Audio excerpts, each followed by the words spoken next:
2007 Chevy GMC 1500. Gonna do front brake pads and rotors, okay? What you need to do is jack it up, support properly, remove your front tires. Those are 7/8 lug nut. And then you wanna remove the caliper bolts. There's two of them. And those are 19 millimeter. There's one here and one down there. So you want to remove those. And that's what they look like. All right. So you want to go ahead and set them aside. Get yourself a decent screwdriver. And you want to remove the caliper. Go ahead and pry the caliper off. Be careful you don't drop it and let it hang on the brake hose, okay? You want to go ahead and remove it.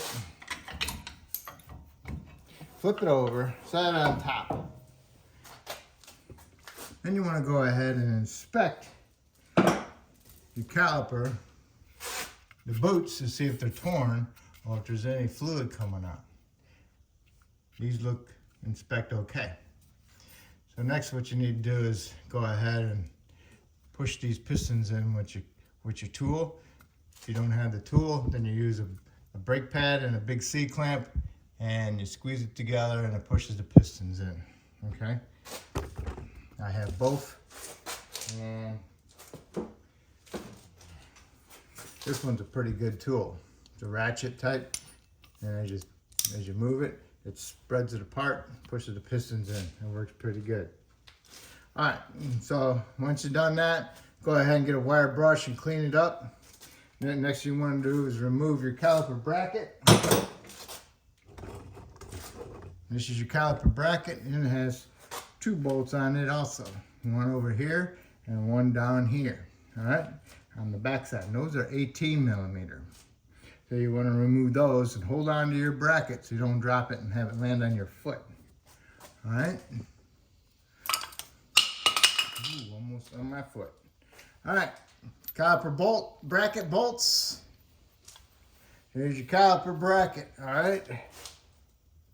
What you need to do is make sure that these caliper slide pins are not frozen. If they're frozen, then what you need to do is go ahead and possibly replace it, the caliper and bracket assembly. And also what you need to do is remove your brake pads, get your pads out of there. Yeah, that one came apart, 2 pieces. That kind of threw me off for a second because it's supposed to be one piece. All right, get the hardware off of there. Then you got this surface here. You need to clean that up, get all the rust out of there and all, get it nice and shiny. Try not to move any metal. And then put some paint on them. Pull your pins out and wipe them down. Put some new Sil-Glide on them. Do not pack this with Sil-Glide because then you won't be able to push these in and make it harder to install your caliper. All right.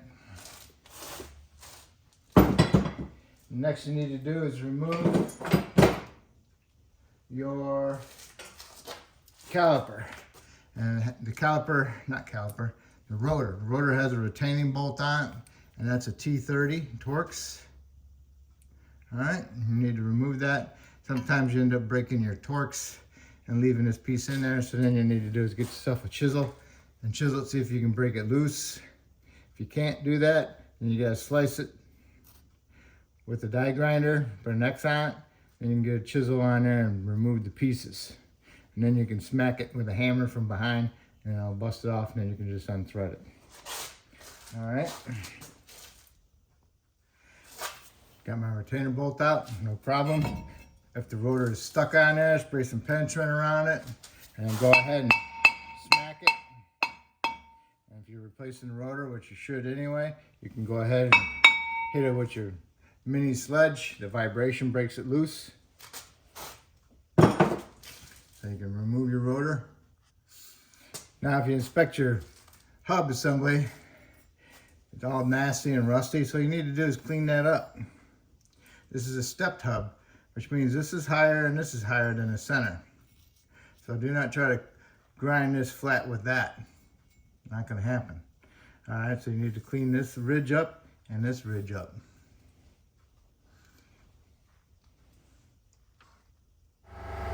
You got a big wire wheel on a die grinder, that'll work inside there. Clean it up, find out how you can do it. I use an angle die grinder, and I'll just go like this inside. I'll clean up inside here, and then I'll work my way around like that.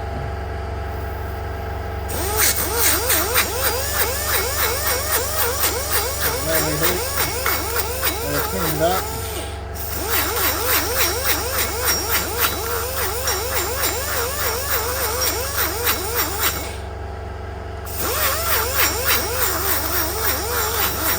Get the idea?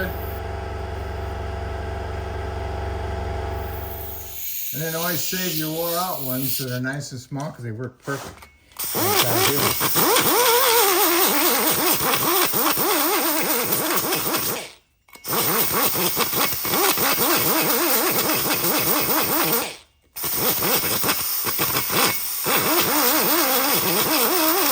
know, if I'm not going gonzo on it, I'm just trying to clean it up. And after you've gone all the way around, then you're done with the die grinder. The next thing to do is get a wire brush in there and clean it up. And I'll show you how this tool works out.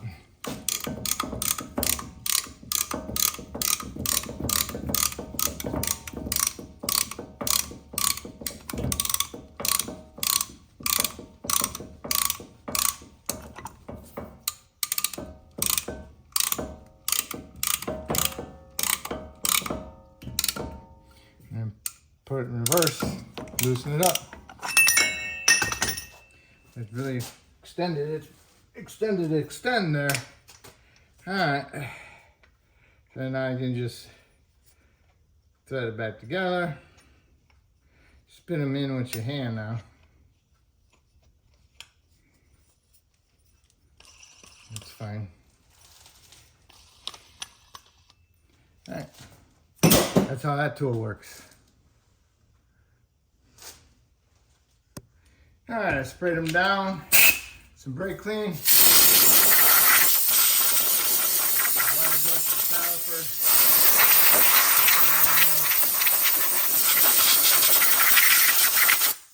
Now I'll put some anti-seize, a fine film anti-seize around on my hub. And I can put my rotor on. Before you put your rotor on, you make sure you wash the shipping oil off of it with some soap and water or some kind of cleaner. All right, so you gotta clean up your caliper bracket. Clean up the bracket. Get all the rust out of there and then put some paint on it.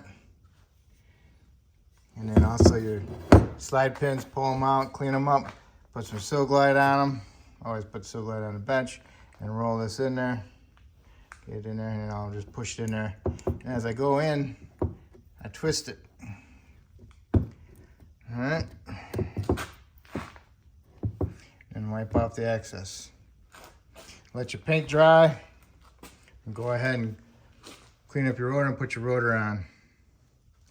All right, rotor's on, retainer bolts on, snug it up, don't need to torque down on that thing.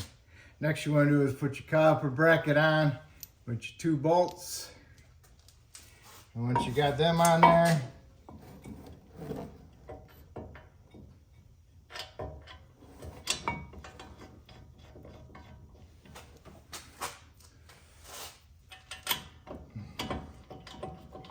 snug them up, and then you want to torque them to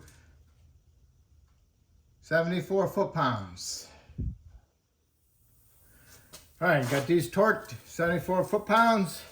Next you need to do is put your pads in there. This is my old pad. Notice how fat that pad is. This is the inner pad. So match that up with one of your new ones. That's your new one, okay? So these got squeak indicators on them on the inner pad. So what you want to do is put your squeak indicator on closest to the rotation of the rotor. The rotor is rotating this way. So you want to put that squeak indicator down here on the inside. Okay, so you just stick it inside there, and line it up and push it on. These act like little springs, okay? Just get them in there, push them a little bit and push them in. All right, so now that you got your caliper ready to go on, you can put your caliper on. And you might have to push these things in, the pins in, so you can get your caliper over them, all right? All right, got your caliper on. Get it over your slide pins. Gotta push them slide pins in and get your caliper over them. And once you get them started, get your bolts in there, get them started, get them both in, get them snugged up, and then you want to torque them to 25 foot-pounds. Okay? And make sure that your brake hose is nice. Okay? Make sure it's not twisted. Alright? Make sure it's got a nice loop on it. Alright? So now this side is done. So now you can go do the other side exactly the same way. Alright?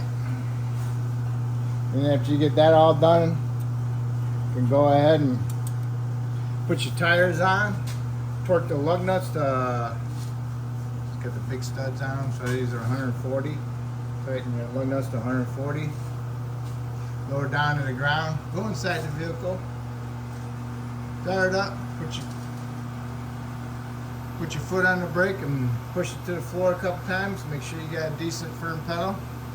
And then what you want to do is go open up your hood, go inside there and look at your brake reservoir and top it off as needed. And that's it. Just make sure you pump your brakes before you go and put it in drive or reverse, because we don't want no accidents. Alright, so that's how you do your front brakes on this vehicle. Hopefully that helped you out. Hopefully you can help me out by subscribing to me, and I appreciate it. Have a good day.